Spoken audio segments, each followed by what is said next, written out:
is up, my geeks and freaks? Big Girl Geek here with a brand new recap and review. And today I'm here to recap and review Doom Patrol, Season 1, Episode 7, Therapy Patrol.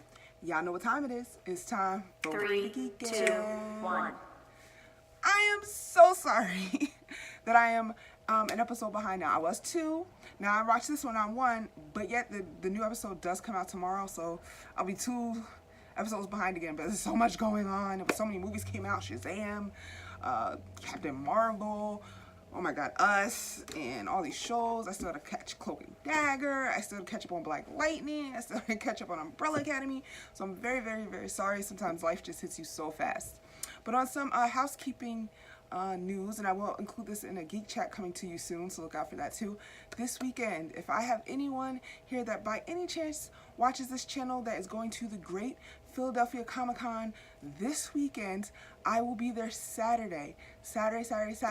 I'm there hopefully to, of course, meet John Wesley Shipp, who played the 90s Flash, OG Flash on his show, and currently on the new Flash, he plays a slew of different characters. He plays another Flash, Jay Garrick of Earth 3, and he's also played Barry Allen's father, Henry Allen, and also old boy Joffrey from Game of Thrones will also be at this convention on Saturday. So I'm going to be going there. I'm going to vlog, so it will be up on my channel. You can see all the cosplays and the celebrities. So please be on the lookout for that. And if anyone would like to meet up, just hit me up on my inbox. You can email me biggirlgeeko4@gmail.com. Hit me up on Facebook, Twitter, IG, and let's do a meetup. Alright, so let's get into this recap of Doom Patrol Season 1, Episode 7, Therapy Patrol. Loved it. I wish I would have caught it 2 Fridays ago, but that's for the review, the recap. Episode starts off with, I believe it was Rita. We see it's a whole bunch of flashbacks, and as you guys know, flashbacks are my favorite way to tell a story. Starts off with Rita as a little girl meeting her film actress icon, and then it cuts to present day. Rita is her stage name, so we don't know her real name yet, or at least I don't, so far from what I've seen. I don't know if they say it in a next episode. And she's trying to get herself together. She ends up being a blobby mess. We hear a Cyborg going around trying to wake everybody up for a training session or a meeting, team meeting, and she gets stuck in the furnace, and she's just a blobby mess. The stuff that she learned how to control it is not really working for her. And then we cut to, I think, who was the next one? I think Vic. I forget the order because I didn't write any notes this time. I was just watching the episode. I happened to be at home and just watching the episode, and I didn't take any notes. And it was Vic, I think. We see his backstory. He broke his arm. He's at the doctor. He's with his mom. Then it cuts to present day. Again, it's on a loop. Like, we see everyone's backstory, and then when they get to present day, it's the same. Oh, Vic's going around. Cyborg's going around waking everybody up. We see Larry. He known that he was has had feelings for boys since he was a little boy, and we found out when his parents realized that he is gay. We see that story, and then we see the entity inside of him keeps sending him to a day that he was on the back of the truck with his boyfriend, not a mistress, his lover, the person he's cheating on his wife with. We see them have an interaction that was really good.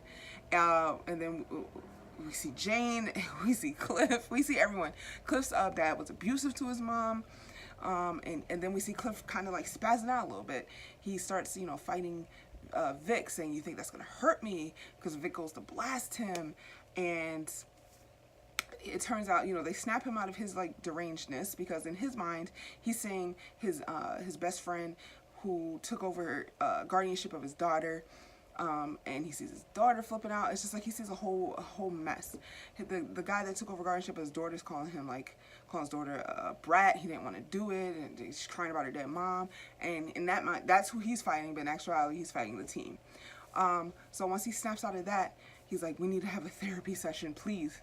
They all sit around the team and they try to go over what's been bothering them, what Mr. Nobody caused them to see in the last episode before this one that I saw, episode 6.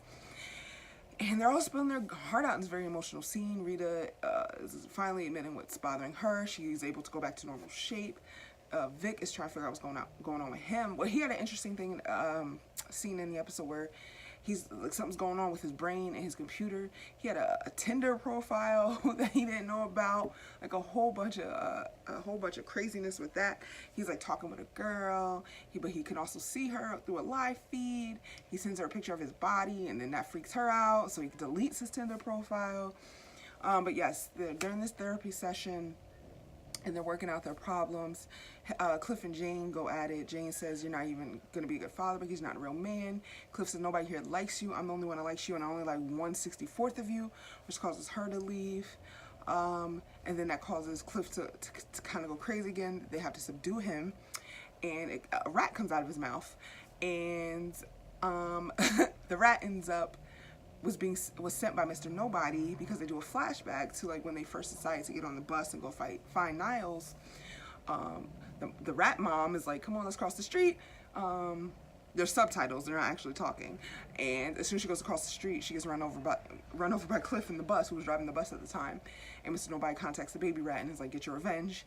The baby rat cuts to the baby rat going inside of the hole in Cliff's arm and just messing with his whole head. So that was the recap of the episode. On to my review. As I said in the beginning, I really loved this episode. I thought it was really good. Even though there was no action, it was all based off of emotion. Very emotional, heavy episode. So I was feeling the episode up until the rat part. That just threw me. This show is so weird. Like, it's so good. It's like, it's based in reality, quote unquote, like superhero reality, and then it just completely takes you out with talking cockroaches and talking rats, and for me, that takes me completely out of it, and I'm just like, oh, wow, that kind of ruined it for me.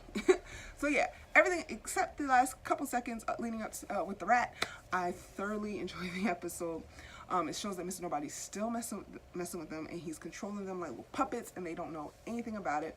So if I had to rate this episode, I would definitely give it a 9 out of 10. And the only reason it didn't get a 10 out of 10 is because I got darn it talking rat. But what did you guys think of the episode? I can't wait to talk with you. I'm keeping this a little short because it's been out for like 3 weeks now, and I'm sure you guys have all dissected and talked about it and everything like that. So I'm just a little behind. So I'm keeping it really quick. But what did you guys think? As always, I can't wait to discuss with you. Until next time, I'm out of here. Big girl geek out. Peace. Hey, where are you going? You just watched a cool video. Subscribe.